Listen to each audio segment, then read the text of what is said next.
Dans les vallées rouges d'Al-Hijr, une nation taillait les montagnes en palais immortels. Thamoud, les géants de la pierre. Ils riaient. Qui nous surpassera?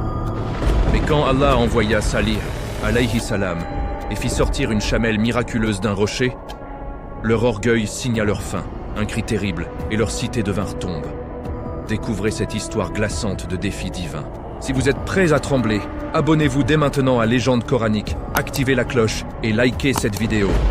Bismillah, le rocher va s'ouvrir. Chapitre 1. Les héritiers de Had. La naissance de Thamoud, Bismillahirrahmanirrahim.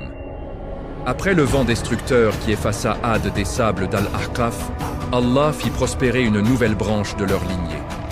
Les rares survivants, ceux qui avaient suivi Hud, alayhi salam, émigrèrent vers le nord, traversant déserts et vallées. Ils s'installèrent dans une région bénie, Al-Hijr, aujourd'hui appelée Madain Salih, dans le nord-ouest de l'Arabie saoudite. Une vallée entourée de montagnes rouges, riche en eau, en pâturage, sur la route des caravanes. Là naquit la nation de Thamoud. Leur nom vient de leur ancêtre Thamoud, frère de Jadis, ancêtre de Had. Allah leur accorda des dons immenses, une force physique héritée des géants, une intelligence exceptionnelle, un talent unique, tailler la roche comme personne. Ils creusèrent les montagnes pour en faire des palais somptueux, façades sculptées, colonnes hautes, salles vastes, portes ornées. Dans les plaines, ils bâtissaient des châteaux et des jardins irrigués. Leurs caravanes dominaient le commerce entre le Yémen et la Syrie. Le Coran les décrit. Et Thamoud, qui creusèrent les rochers dans la vallée. Ils taillaient les montagnes pour en faire des maisons, se sentant en sécurité.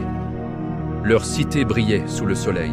Les marchés étaient pleins de vie, les puits abondants, les troupeaux gras. Ils disaient, comme leurs ancêtres, Had, « Nous sommes les plus forts. Nos maisons dans les montagnes sont éternelles. Qui pourrait nous atteindre ?» Avec le temps, l'orgueil grandit. Ils oublièrent Allah. Ils sculptèrent des idoles dans les mêmes rochers qu'ils taillaient pour leurs palais. Ils opprimèrent les faibles. Ils fraudèrent dans le commerce. Ils pensaient que leur génie les protégeait de tout. Mais Allah n'oublie pas. Quand un peuple s'enorgueillit et corrompt la terre, il envoie un prophète, de leur propre sang. Et cet homme naquit parmi eux, sage dès l'enfance, différent des autres. Son nom, Salih, alayhi salam. Que va-t-il dire à ses maîtres de la pierre? Et comment vont-ils répondre à son appel? Le chapitre 2 va vous montrer le premier message de Salih et la première moquerie de Thamoud. Si cette nouvelle nation vous intrigue déjà, abonnez-vous immédiatement à CC, Légende coranique, et activez la cloche. Likez cette vidéo pour que cette histoire atteigne ceux qui ont besoin d'humilité. Le chapitre 2 arrive très bientôt et la tension va monter. À très bientôt, Inch'Allah. Qu'Allah nous protège de l'orgueil de Thamoud. Amin. Chapitre 2. L'appel de Salih. Le message ignoré. Bismillahirrahmanirrahim. Parmi les maîtres de la pierre de Thamoud, naquit un homme différent. Son nom, Salih, alayhi salam. Dès l'enfance, il se distinguait. Sage, doux, réfléchi. Les anciens disaient, « Ce garçon n'est pas comme les autres, il y a de la lumière dans ses yeux. » Il grandit dans les vallées d'Al-Hijr. Il vit les palais sculptés, les marchés bruyants, les idoles adorées. Mais son cœur refusait le shirk. Il passait des nuits à méditer, à invoquer le Créateur unique. Puis vint la nuit de la révélation. Allah le choisit comme prophète pour son propre peuple. Salih, alayhi salam, commença son appel avec sagesse. Il alla d'abord vers sa famille, ses proches, puis dans les marchés, devant les façades grandioses. Il se plaça au milieu des caravanes et cria « Ô mon peuple, adorez Allah! Vous n'avez pas d'autre divinité que lui. Il vous a fait sortir de la terre et vous y a installé. Demandez-lui pardon, puis repentez-vous à lui. Mon Seigneur est proche et il répond. » Il continua. « Ô mon peuple, pourquoi hâtez-vous le mal avant le bien? Pourquoi ne demandez-vous pas pardon à Allah? Peut-être vous sera-t-il fait miséricorde. » Les gens l'écoutèrent et rirent. Les chefs, assis sous leurs colonnes sculptées, dirent « Ô Salih, tu étais parmi nous, celui dont nous avions de l'espoir avant cela. Nous interdis-tu d'adorer ce qu'adoraient nos pères? Nous sommes vraiment dans un doute troublant au sujet de ce vers quoi tu nous appelles. Les jeunes se moquèrent, Salih est ensorcelé. Les riches dirent, si tu étais prophète, tu serais riche comme nous. Mais Salih ne se découragea pas. Année après année, il répéta le même message. Ne corrompez pas la terre, vos palais ne vous protégeront pas le jour du châtiment. Revenez à Allah avant qu'il ne soit trop tard. Quelques pauvres, quelques opprimés crurent. Mais les puissants restèrent sourds. Un jour, les 9 chefs les plus arrogants lancèrent un défi. Ô Salih, si tu es vraiment envoyé d'Allah, fais sortir pour nous une chamelle d'un rocher. Une chamelle de 10 mois, enceinte, unique. Alors nous croirons en toi et en ton Seigneur. Salih, alayhi salam, sourit tristement. Il savait que c'était un piège. Mais il accepta. Si Allah fait ce miracle, vous croirez-vous vraiment? Ils jurèrent. Oui. Salih invoqua Allah. Il désigna une montagne immense. Et alors, le rocher trembla. Que s'est-il passé quand la montagne s'est fendue? Et quelle fut la chamelle qui en sortit? Le chapitre 3 va vous faire retenir votre souffle. Si l'appel patient de Salih vous touche déjà, abonnez-vous immédiatement à Légende coranique et activez la cloche. Likez cette vidéo pour que cette histoire de miracle atteigne plus de cœurs. Le chapitre 3 arrive très bientôt et un rocher va s'ouvrir. À très bientôt, Inch'Allah. Qu'Allah nous donne la patience de Salih face au rejet. Amin. Chapitre 3. Le miracle de la chamelle, la montagne.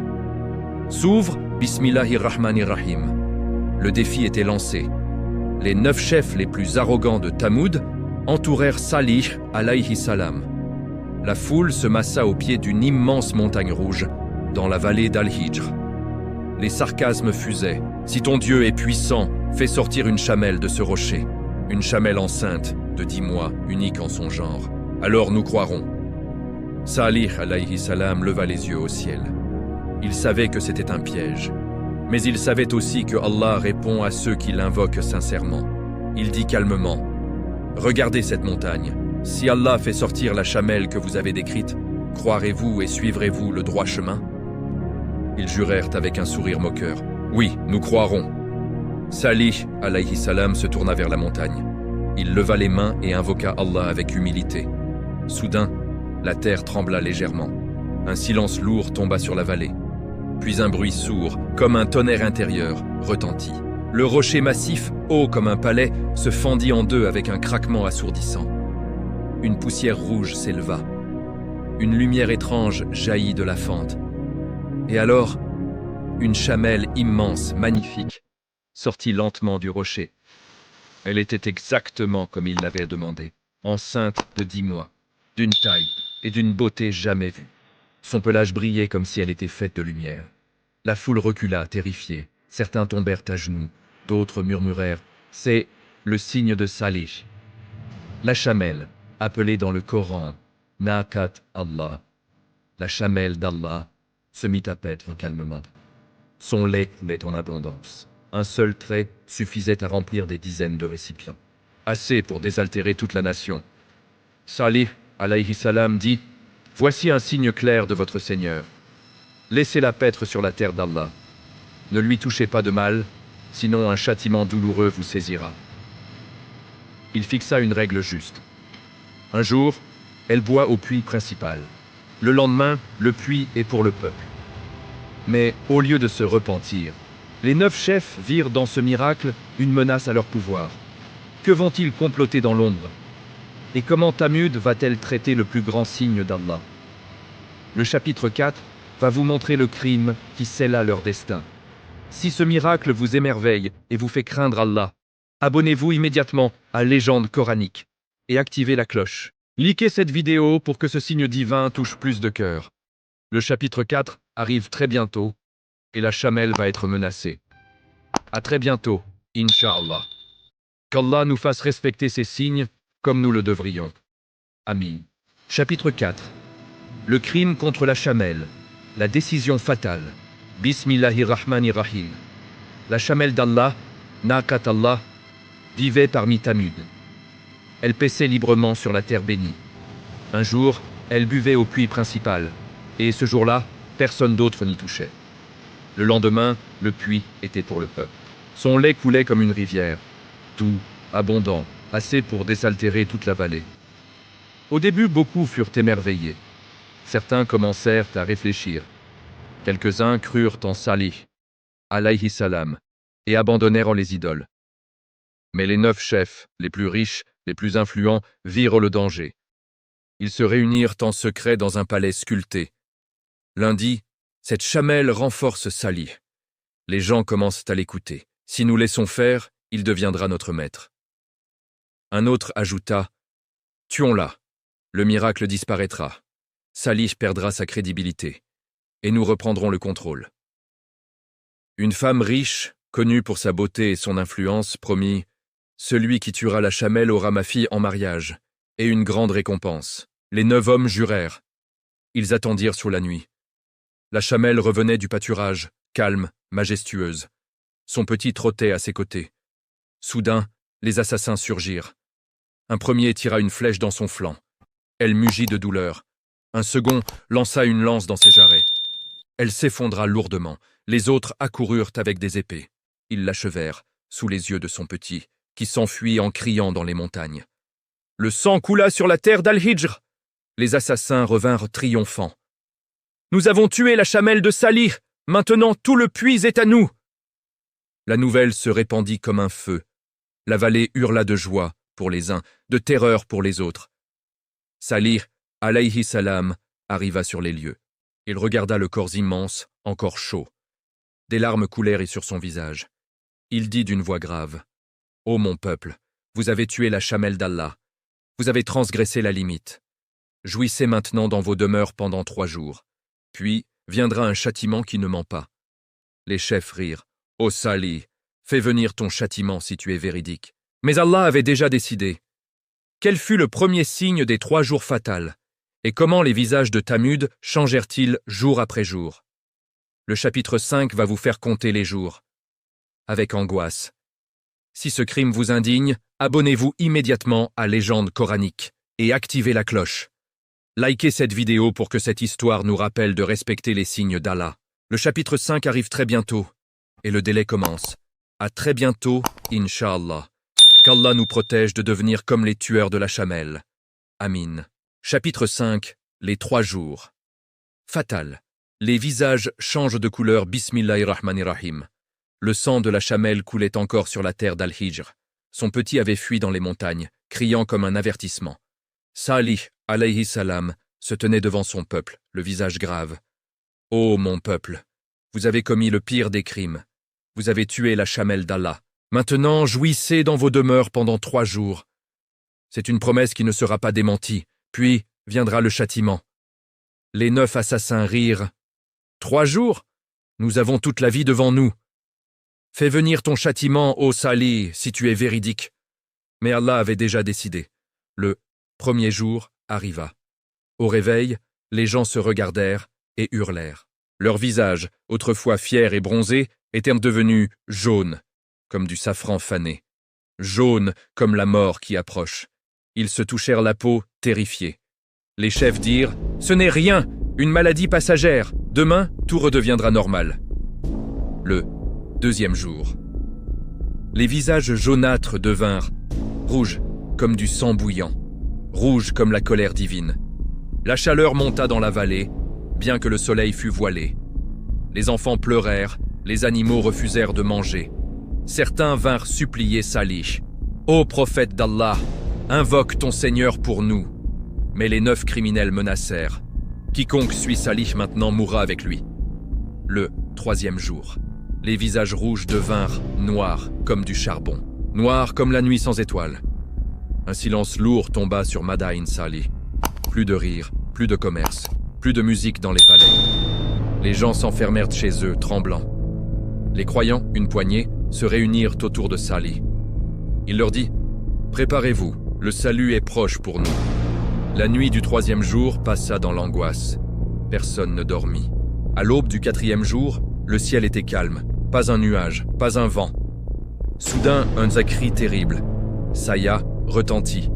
Un seul cri, venu d'on ne sait où, si puissant qu'il traversa les cœurs, les os, les âmes. En un instant, toute la nation de Thamud s'effondra. Les géants qui taillaient les montagnes gisaient morts dans leurs palais, leurs visages noirs figés dans l'horreur. Pas un survivant parmi les mécréants. Salih, alayhi salam, et les croyants sortirent indemnes. Il regarda les ruines et dit « Ô mon peuple, je vous avais transmis le message de mon Seigneur, et je vous avais conseillé sincèrement. Mais vous n'aimez pas les conseillers sincères. » Les vallées redevinrent silencieuses. Les façades sculptées devinrent des tombes éternelles. Aujourd'hui, à Madain Salih, ces palais vides nous regardent encore, comme un avertissement gravé dans la pierre. Mais une autre nation, tout aussi orgueilleuse, allait défier un autre prophète. Qui étaient les gens de Aïka, et quel fut le péché de Shuaib, alayhi salam. Le chapitre 6 va vous emmener dans une nouvelle vallée, où la fraude régnait. Si ces 3 jours vous ont glacé le sang, abonnez-vous immédiatement à Légende coranique et activez la cloche. Likez cette vidéo pour que cet avertissement divin touche plus de cœurs. Le chapitre 6 arrive très bientôt, et une autre nation va tomber. À très bientôt, Inch'Allah. Qu'Allah nous fasse compter parmi les croyants sauvés de Salih. Amin. Chapitre 6, Shuaib, alayhi salam. Le prophète de l'honnêteté commerciale, Bismillahirrahmanirrahim. Après la chute de Thamud, Allah fit prospérer une autre nation descendante de Had, Madian, ou les gens de Yualaïka, le bosquet sacré. Ils vivaient dans une vallée fertile au nord-ouest de la péninsule arabique. Elle, actuelle région entre le golfe des Aqaba, le mont Soud de la Jordanie et le mont nord-ouest de El, Arabie Saoudite, près de Tabouk et Ma'an. Madian était un carrefour commercial vital. Les caravanes passèrent par leur route, chargées d'encens du Yémen vers la Syrie et l'Égypte. Eau abondante, jardins luxuriants, troupeaux gras. Ils étaient riches, très riches, mais cette richesse les avait corrompus. Leur péché principal, la fraude systématique. Balance truquée, mesures diminuées, vol sur les routes, menaces aux voyageurs. Arrogance. Nous contrôlons le commerce, personne ne peut nous arrêter. Ils adoraient aussi un bosquet sacré, Aïka, et des idoles. Allah envoya un prophète parmi eux, Shuaib alayhi salam, connu comme Khatib al-Anbiya, l'âme orateur des prophètes, pour sa sagesse et son éloquence. Il commença son appel avec douceur et justice. Ô mon peuple, adorez Allah seul. Vous n'avez d'autre divinité que lui. Une preuve claire vous est venue de votre Seigneur. Donnez pleine mesure et plein poids. Ne frustrez pas les gens dans leurs droits. Ne semez pas la corruption sur la terre après qu'elle a été réformée. C'est meilleur pour vous si vous êtes croyants. Ne vous asseyez pas sur chaque chemin, menaçant et détournant du chemin d'Allah ceux qui y croient. Shuaib répétait « Je ne veux que réformer, je ne vous demande aucun salaire, ma récompense est auprès d'Allah. » Mais les chefs répondirent avec ironie et menace. « Ô Shuaib, est-ce ta prière qui nous ordonne d'abandonner ce que nos pères adoraient ou de faire ce que nous voulons de nos biens? Toi, le clément, le bien guidé. » Ils allèrent plus loin. « Ô Shuaib, nous te chasserons, toi et ceux qui ont cru avec toi de notre cité, à moins que vous ne reveniez à notre religion. » Shuaib répondit, « Même si nous la détestons, nous inventerions un mensonge contre Allah. Nous ne pouvons y retourner que si Allah le veut. Notre Seigneur embrasse toutes choses de sa science. En Allah nous plaçons notre confiance. » Des années passèrent. Shuaib continua, infatigable. Peu crurent, surtout les pauvres et les honnêtes.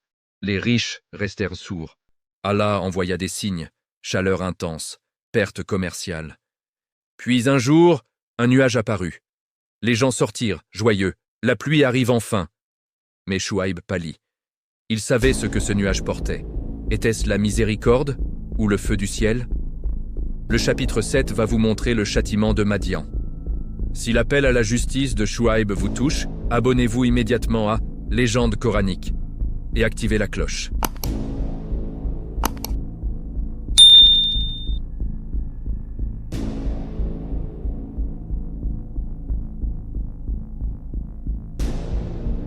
Chapitre 7. Le nuage de tourment. La fin de Madian, Bismillahirrahmanirrahim. Shuaib, alayhi salam, continuait son appel malgré les menaces. Les marchés de Madian résonnaient encore de fraude et d'orgueil. Les chefs disaient « Nous ne changerons pas nos façons. Chouaib et ses pauvres peuvent prier autant qu'ils veulent. » Allah envoya des signes, chaleur intense, perte dans les caravanes, puits qui baissaient. Mais ils restèrent aveugles. Puis vint le jour du nuage. Un matin, à l'horizon, un nuage épais apparut. D'abord gris, puis de plus en plus sombre. Les gens sortirent de leurs maisons, joyeux. Enfin la pluie! Après tant de chaleur, la miséricorde arrive.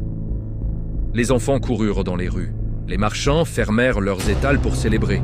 Les chefs sourirent. Notre commerce va revivre. Le nuage s'approcha.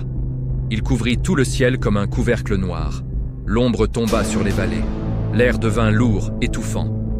Chouaib, alayhi salam, monta sur une colline. Il cria de toutes ses forces « Ô mon peuple, ce n'est pas la pluie, c'est le châtiment d'Allah. Repentez-vous maintenant, avant qu'il ne soit trop tard. » Mais le vent emporta ses mots. Ils rirent plus fort.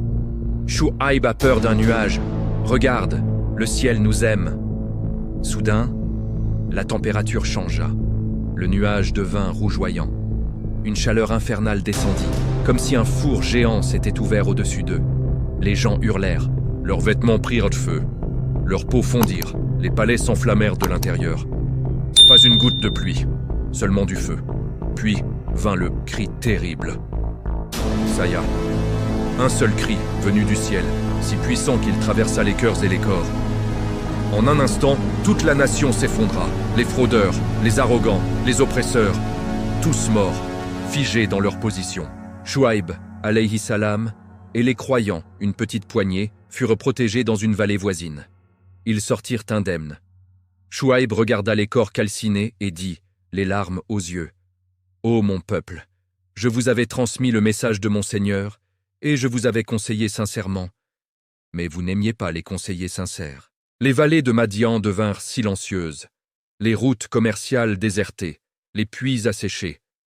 Aujourd'hui, dans ces régions, Tabuk, Ma'an, les anciens puits et traces de cités rappellent encore leur fin soudaine.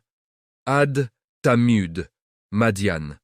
3 nations successives, puissantes, orgueilleuses. 3 prophètes, Hud, Salih, Chouaib. 3 châtiments, vent, cris, feu. Mais d'autres nations allaient défier Allah, dans des terres fertiles devenues maudites. Qui étaient les gens de lutte? Et quel péché inédit attira une pluie de pierres? Le chapitre 8 va vous emmener près de la mer morte. Si cette fin par le feu vous fait craindre Allah, abonnez-vous immédiatement à Légende coranique et activez la cloche. Likez cette vidéo pour que la justice de Chouaib nous inspire. Le chapitre 8 arrive très bientôt et une ville va être renversée. À très bientôt, Inch'Allah. Qu'Allah nous fasse parmi ceux qui écoutent les prophètes. Amin. Chapitre 8. Les ruines parlantes, les vestiges de Thamud. Aujourd'hui, Bismillahirrahmanirrahim. Le cri avait retenti. En un instant, la nation de Thamud, ces géants qui taillaient les montagnes, s'était effondrée comme un château de sable. Salih, alayhi salam, et les rares croyants sortirent de leur refuge. Devant eux, un silence absolu. Les corps des mécréants gisaient dans leurs palais sculptés, face contre terre, figés dans l'horreur. Les façades immenses, si fières hier, étaient maintenant leur tombe. Salih regarda les ruines et dit, la voix brisée, « Ô mon peuple, je vous avais transmis le message de mon Seigneur, je vous avais conseillé avec sincérité, mais vous détestiez les conseillers sincères. » Puis il tourna le dos à la vallée maudite. Avec les croyants, il partit vers d'autres terres. Allah les protégea et fit prospérer leur descendance. Les siècles passèrent. Les dunes recouvrirent peu à peu les restes de Thamud. Mais Allah laissa des signes visibles pour que les générations futures réfléchissent. Aujourd'hui, quand tu visites Madain Salih, Al-Hijr en Arabie Saoudite, classé au patrimoine mondial de l'UNESCO, tu vois encore ces façades gigantesques taillées dans la roche rouge. Portes hautes de plusieurs mètres, colonnes sculptées, salles vastes où des centaines pouvaient s'asseoir, tombeaux ornés qui étaient autrefois des palais vivants. Les archéologues nabatéens, qui vinrent bien plus tard, réutilisèrent certaines structures, mais les plus anciennes les plus impressionnantes, sont attribuées à Thamud. Le Coran dit: Et Thamud, qui creusèrent les rochers dans la vallée, et Pharaon, maître des piquets, ceux qui commirent des excès dans les villes et multiplièrent de la corruption sur la terre. Ton Seigneur déchaîna contre eux le fouet du châtiment. Ton Seigneur est certes aux aguets. Quand tu marches entre ces ruines, tu sens encore le poids du silence. Pas d'oiseaux, pas de vie abondante. Comme si la vallée portait toujours la malédiction. Les Bédouins locaux évitent d'y passer la nuit. Ils disent: c'est la vallée maudite. Et le Coran avertit les futurs voyageurs. Vous passez près d'eux le matin et le soir. Ne réfléchissez-vous donc pas? Thamud nous laisse 3 leçons éternelles. 1. La technologie et l'art ne sauvent pas sans foi. 2. Tuer un signe d'Allah et tuer son propre avenir. 3. L'orgueil transforme les palais en tombes. Mais d'autres nations orgueilleuses allaient en suivre le même chemin. Qui furent les gens de Lut, alayhi salam? Et quelle vallée fertile devint la mer morte maudite? Le chapitre 9 va vous emmener près des 5 cités renversées. Si ces ruines vous font réfléchir à votre propre orgueil, abonnez-vous immédiatement à Meta Légende coranique et activez la cloche. Likez cette vidéo pour que cet avertissement gravé dans la pierre touche plus de cœurs. Le chapitre 9 arrive très bientôt et une pluie de pierres va tomber. À très bientôt, Inch'Allah. Qu'Allah nous fasse visiter ces ruines avec humilité et repentir. Amin. Chapitre 9. Les leçons éternelles de Thamud, un avertissement pour nous. Aujourd'hui, Bismillahirrahmanirrahim. Le cri avait tout emporté. En un instant, les maîtres de la pierre étaient devenus poussière. Les palais taillés dans les montagnes étaient devenus leur tombe. Madain Salih, la vallée vivante, était devenue un cimetière silencieux. Salih, alayhi salam, partit avec les croyants. Ils laissèrent derrière eux un avertissement gravé dans la roche pour les générations futures. Quelle leçon Allah nous donne-t-il à travers Thamud? Première leçon, la technologie sans foi mène à la ruine. Thamud était plus avancé que beaucoup de civilisations modernes dans l'art de la pierre. Ils construisaient ce qu'ils pensaient éternel. Mais sans Allah, rien n'est éternel. Aujourd'hui, nous avons des gratte-ciel, des fusées, des intelligences artificielles. Si nous oublions le Créateur, tout cela deviendra poussière comme leur façade.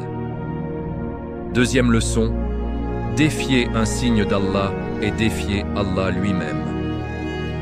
La chamelle était un miracle clair, vivant, utile.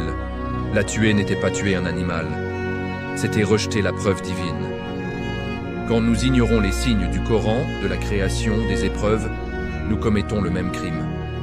Troisième leçon, l'orgueil collectif attire le châtiment collectif.